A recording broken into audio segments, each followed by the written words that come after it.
Bonjour à toutes et à tous et bienvenue dans ce temps de parole, un temps de parole consacré effectivement au vice-rectorat et notamment à son vice-recteur, François Coux. Monsieur le vice-recteur, bonjour. Bonjour. Merci d'être avec nous et d'avoir accepté notre invitation. Vous êtes donc en direct sur Kwezi FM. On avait plusieurs questions à vous poser, monsieur le vice-recteur, et notamment la première, celle qui fait grincer des dents de plus en plus, c'est ce fameux vendredi férié ou pas. La préfecture a envoyé un document à l'ensemble de ses services disant que je parle de la police notamment et d'autres encore, en disant que c'est férié, sauf au vice-rectorat, où vous dites, non, vendredi, tout le monde ira à l'école. C'est pas tout à fait ça, si je peux me permettre. Mais je vous en prie. La préfecture a envoyé un document disant que ça pouvait être un jour chômé. Oui. Donc à partir de là, si c'est un jour chômé, ce temps de travail est pris sur une journée RTT, voire sur une journée de congé. Ce schéma est totalement applicable au service administratif du vice-rectorat, où les personnels ont la possibilité d'avoir cette journée. Concernant l'organisation scolaire, le temps scolaire, il ne nous appartient pas localement de définir le calendrier des jours fériés. Le Mirage n'est pas un jour férié. Il appartient au législateur, à la représentation nationale, de déterminer les jours fériés au niveau national. Ce calendrier s'applique évidemment à Mayotte. Donc moi, en tant que vice-recteur, monsieur le préfet également, nous n'avons pas compétence pour déterminer les jours qui sont fériés ou qui ne sont pas fériés à Mayotte. Oui, mais jusqu'à maintenant, ça a toujours été férié, Mirage. On est quand même sur un territoire à 98% musulmans. C'est une journée importante pour les musulmans ici à Mayotte. Ça a toujours été comme ça ? C'est pour ça qu'on est extrêmement attentif et qu'on laisse la possibilité à l'ensemble des personnels de prendre cette journée, je vous le disais, via des RTT ou via une journée de congé. Après, sur le temps scolaire, on respecte évidemment totalement la religion et la culture locale. Pour autant, on ne peut pas faire ce qu'on veut comme on veut. Donc si la justification, c'est de dire « ça a toujours été comme ça, donc ça doit rester comme ça », c'est pas tout à fait comme ça que ça se passe dans une république. Oui, ça veut dire que les temps changent à Mayotte ? Non, c'est que les fonctionnements changent ? Non, c'est que les fonctionnements se normalisent sans doute par rapport à une volonté politique de s'intégrer pleinement dans la République, tout simplement. Donc pour moi, c'est un non-sujet. Il nous appartient d'expliquer les choses, de les faire comprendre, mais voilà. Tout à fait, monsieur. Vous êtes là aussi pour ça, pour essayer d'expliquer les choses. Un autre point qui est dans l'actualité, on parle de 1000 profs qui seront manquants à la rentrée 2014. Info ou intox ? Non, c'est plutôt une bonne information. Ah. Aujourd'hui, il nous manque environ 1000 enseignants, non pas sur le plan budgétaire, puisque nous avons les postes. Par contre, en termes de ressources, effectivement, nous avons besoin d'un certain nombre de contractuels. La situation ne va pas s'aggraver à la rentrée 2013, mais ne va pas s'améliorer non plus. Donc derrière, une politique est mise en place pour travailler sur l'attractivité de Mayotte. Il ne vous a pas échappé que ce sujet dépassait largement l'éducation nationale. Oui. On travaille au sein de l'éducation nationale sur des règles de gestion des ressources humaines, retour des intéressés en métropole. Après, l'attractivité de Mayotte, vaste débat, vaste sujet. Oui, on va en reparler de l'attractivité forcément. Mais comment vous allez faire ? Est-ce que ça veut dire qu'il va manquer 1000 profs dans les classes ? Non, cette année, je vous dis, la situation ne s'aggrave pas pour la rentrée prochaine. Cette année, nous avons un enseignant en face de chaque classe. Donc, je vous dis, on a recours à un certain nombre de contractuels. Contractuels, c'est un statut administratif. Oui. Ce sont d'abord des collègues enseignants. D'accord. Donc, en fait, ce sont les contractuels qui pourraient venir effectivement remplacer ces profs qui pourraient être manquants à la rentrée. Non, c'est des contractuels qui vont venir remplacer des titulaires. Ce sont tous des enseignants. D'accord. Samuel Baucher, le rédacteur en chef de France Mayotte Matin, a une question à vous poser, monsieur le vice-recteur. Oui, toujours sur le problème d'effectifs. Justement, vous avez devant vous un tract du SNES FSU que nous a envoyé Thierry Vulliez aussi hier. Nous avons été destinataires de ce tract où il dénonce justement le fait que vous refusiez 143 personnes sur 345 exactement. Il y avait un blocage de votre part. Qu'en pensez-vous ? Bon, le SNES est parfaitement au courant de la situation. Hier, nous avions une commission. Ils ont refusé de siéger, dont acte. Les autres organisations syndicales, évidemment, étaient autour de la table. Qu'est-ce qui se passe ? Une partie du tract le souligne. Nous avons à la rentrée prochaine 635 postes vacants. Sur ces 635 postes vacants, j'ai souhaité bloquer, entre guillemets, 140 postes, la plupart en collège et 10% en lycée. Pourquoi ? Sur le territoire, cette année, nous avons des pics d'enseignants contractuels. Simplement, le collège de Dzoumogné, 57% de contractuels. pour asseoir un certain équilibre et pour mettre davantage de cohérence au sein des équipes pédagogiques entre titulaires et contractuels, il m'a semblé naturel, ou en tout cas dans l'intérêt des élèves et du système, de mixer davantage les équipes et d'assurer un équilibre entre titulaires et contractuels. Donc voilà, et que ça ne plaise pas aux uns et aux autres, je peux le comprendre. Moi, mon travail, c'est de travailler dans l'intérêt général. Donc à certains moments, il faut prendre des décisions qui peuvent aller à l'encontre de certains intérêts particuliers. J'aimerais qu'on revienne, si vous êtes d'accord, monsieur le vice-recteur, sur cette histoire de 1000 profs. On a vu sur Quasi Télévision hier, notamment les femmes leaders, notamment la présidente, madame Sandati, qui disait qui s'inquiétait sur le fait que vous puissiez aller chercher des enseignants à l'extérieur, comoriens ou malgaches. Ça vous fait sourire ? Ça me fait sourire parce que c'est une rumeur qu'on m'a rapportée hier. Oui. Je rencontre l'association des femmes leaders demain soir. Oui. Je les rassurerai, cette éventualité n'a jamais été posée. Ouais. Ça paraît hallucinant. Non, c'est hallucinant, c'est déraisonnable. Donc après, si on a des personnes sur le territoire qui ont les diplômes, qui ont les compétences pour enseigner, elles peuvent poser leur candidature au vice-rectorat, évidemment. Mais on ne va pas aller démarcher les pays voisins pour trouver une ressource au niveau des enseignants. Un autre problème qui a été évoqué, alors vous appelez ça le maintien en CM2 ou le maintien en 6e. En fait, on parle plus de redoublement qui pourrait ne pas avoir lieu faute de place. Qu'en est-il réellement ? Je récuse je récuse totalement le terme de maintien. Ouais. Appelons un chat un chat. C'est redoublement. Quand un élève On est bien d'accord. fait une deuxième année de CM2, c'est un redoublement. Précisément tout ce qu'on essaye d'éviter. Donc j'ai entendu ou lu ça et là qu'à certains moments, le vice-rectorat envisageait de bloquer des élèves qui avaient un certain niveau pour laisser passer les plus anciens en 6e. Je m'inscris totalement en faux contre cette rumeur, une rumeur supplémentaire. Comment on travaille en termes de continuité des apprentissages ? On a l'école primaire et on a le collège.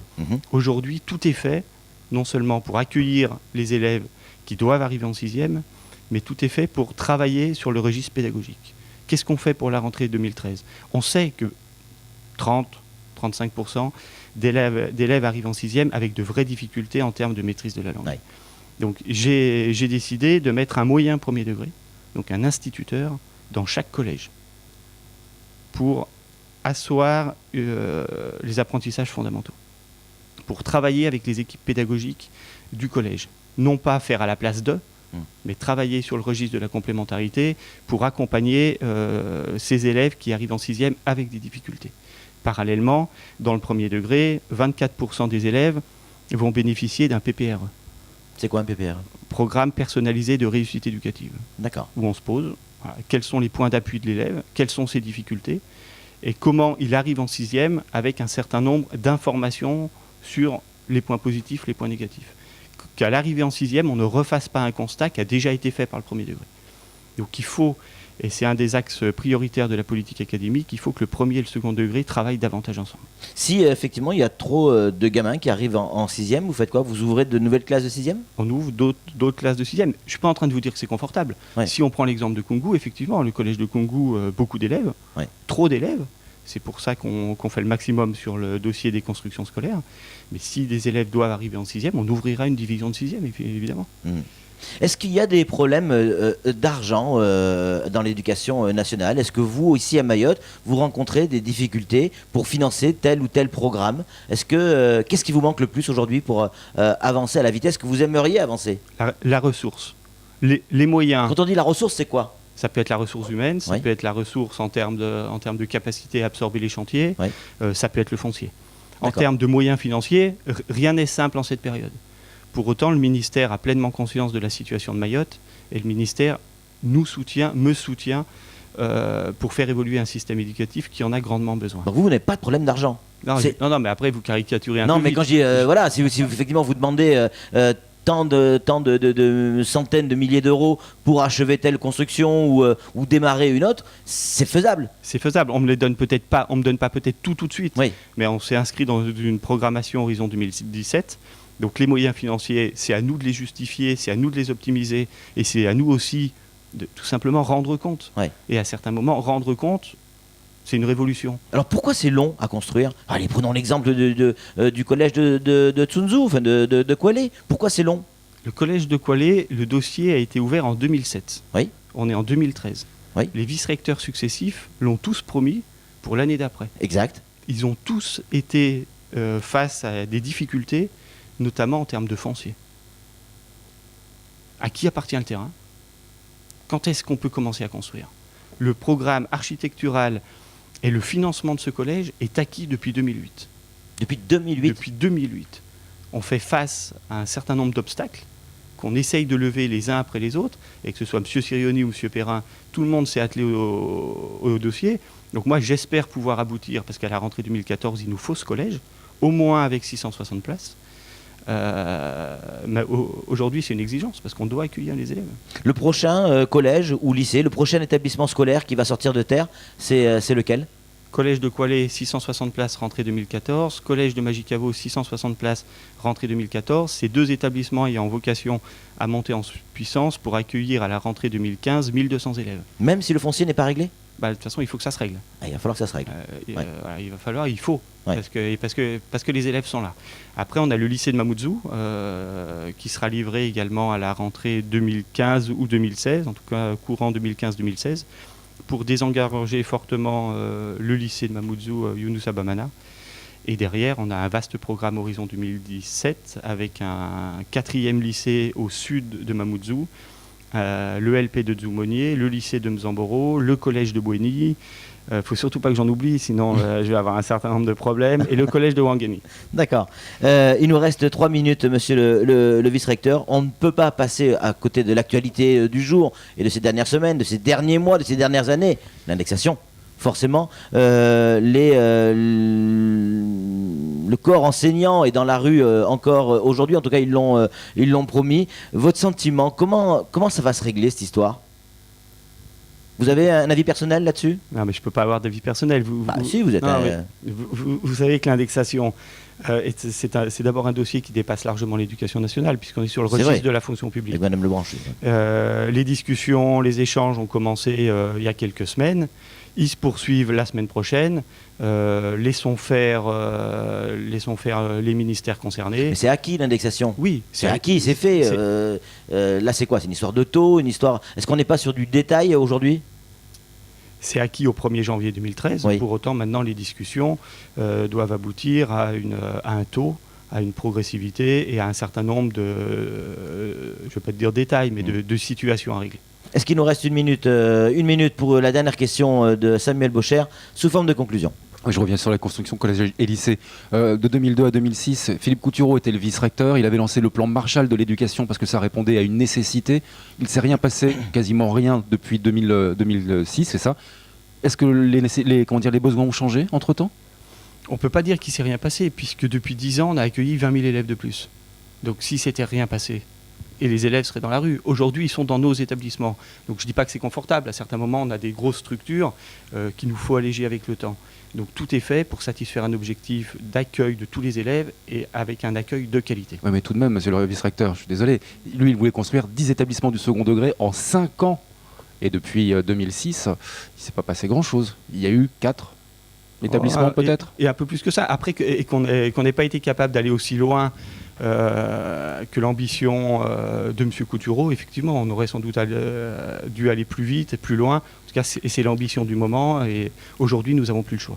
Il faut faire. Merci beaucoup, monsieur le vice-recteur, d'être venu sur ce plateau, d'avoir répondu clairement à nos questions. On espère qu'on aura l'occasion de vous voir plus souvent sur notre plateau. C'était la première fois pour Kwesi. Beau cadeau d'anniversaire quand même. Hein. C'est un plaisir. Merci. Vous savez que je suis à votre disposition. Eh bien, maintenant je le sais. Merci beaucoup, monsieur le vice-recteur, et à très bientôt sur les ondes. Au revoir.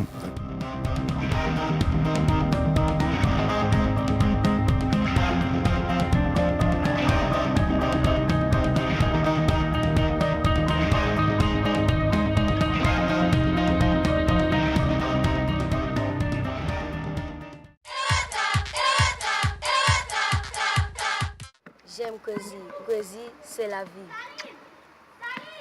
Kwesi, c'est moi et c'est tout le monde. Kwesi, c'est ça, c'est ça, c'est ça, c'est comme ça.